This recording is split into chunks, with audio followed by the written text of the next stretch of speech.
സമൂഹത്തിന്റെ മുന്നിൽ സത്യം പറഞ്ഞ റിപ്പോർട്ടർ ചാനൽ MD കുറിച്ചും മൗദൂദി ചാനലിലെ 9 on 6 മതപ്പണിക്കാരൻ പറയുന്ന വാചകം ഒന്ന് കേട്ടെ. സതീശന് വേണ്ടി രംഗത്തിറങ്ങുന്ന ആളുകളുടെ പേര് നോക്കിയാൽ മനസ്സിലാവുന്ന പ്രസിദ്ധനായ ഒരു മരമുറിക്കാരൻ പറയുന്നത് നമ്മൾ കേൾക്കുകയാണ്. മുസ്ലിം ലീഗുമായി ബന്ധപ്പെടുത്തി ഇങ്ങനെ ഒരു കഥ അല്ലെങ്കിൽ ഒരു തരം വിദ്വേഷത്തിൻ്റെ ചുവയുള്ള കുറേ ആഖ്യാനങ്ങൾ ഇങ്ങനെ ഉയർന്നു വരികയാണ്.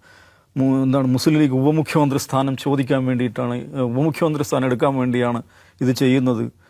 സതീശന് വേണ്ടി രംഗത്തിറങ്ങുന്ന ആളുകളുടെ പേര് നോക്കിയാൽ മനസ്സിലാവുന്ന പ്രസിദ്ധനായ ഒരു മരമുറിക്കാരൻ പറയുന്നത് നമ്മൾ കേൾക്കുകയാണ്. നമുക്ക് ഉപമുഖ്യമന്ത്രി സ്ഥാനം മുസ്ലിം ലീഗ് ചോദിക്കുകയാണെന്ന് ചോദിക്കുക, എന്താ അവർക്ക് അതിന് അർഹതയില്ല? ഉപമുഖ്യമന്ത്രി സ്ഥാനമല്ല, മുഖ്യമന്ത്രി സ്ഥാനം ചോദിക്കാൻ അവകാശമുണ്ട്. കേട്ടല്ലോ, മരമുറിക്കാരൻ. എന്താണ് അദ്ദേഹത്തെ അങ്ങനെ അധിക്ഷേപിക്കാൻ കാരണം?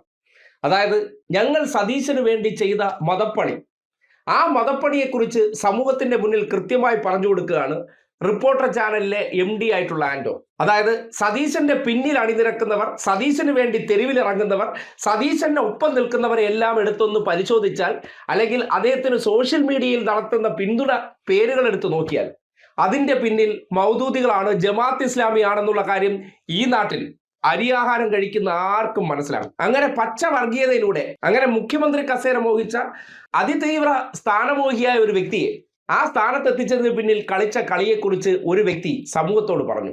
അയാളെ ഉടനെ റദ്ദാക്കാൻ വേണ്ടി എന്ത് ചെയ്യണം? അയാളെ മരമുറിക്കാരനെന്ന് ആക്ഷേപിക്കണം. മരമുറിയേക്കാൾ ഏറ്റവും വലിയ മുറിപ്പാണ് ഈ നാട്ടിൽ മതേതരത്വം മുറിച്ചിട്ടിരിക്കുന്നത്. മതേതരത്വത്തെ നശിപ്പിച്ചുകൊണ്ട് ഈ നാട്ടിൽ ഭൂരിപക്ഷ സമൂഹത്തിൻ്റെ ഇടയിൽ വലിയ ആശങ്കയുടെ കനൽ വാരിയിട്ടാണ് സതീശനെ മുഖ്യമന്ത്രിയാക്കിയത്. ആ മുഖ്യമന്ത്രിയാക്കിയതിനു ശേഷം തെരുവിൽ വിളിച്ച മുദ്രാവാക്യം, അത് ഇടുക്കിയിൽ നിന്ന് ദൃശ്യം പുറത്തു വന്നപ്പോൾ നിങ്ങൾ കണ്ടതല്ലേ.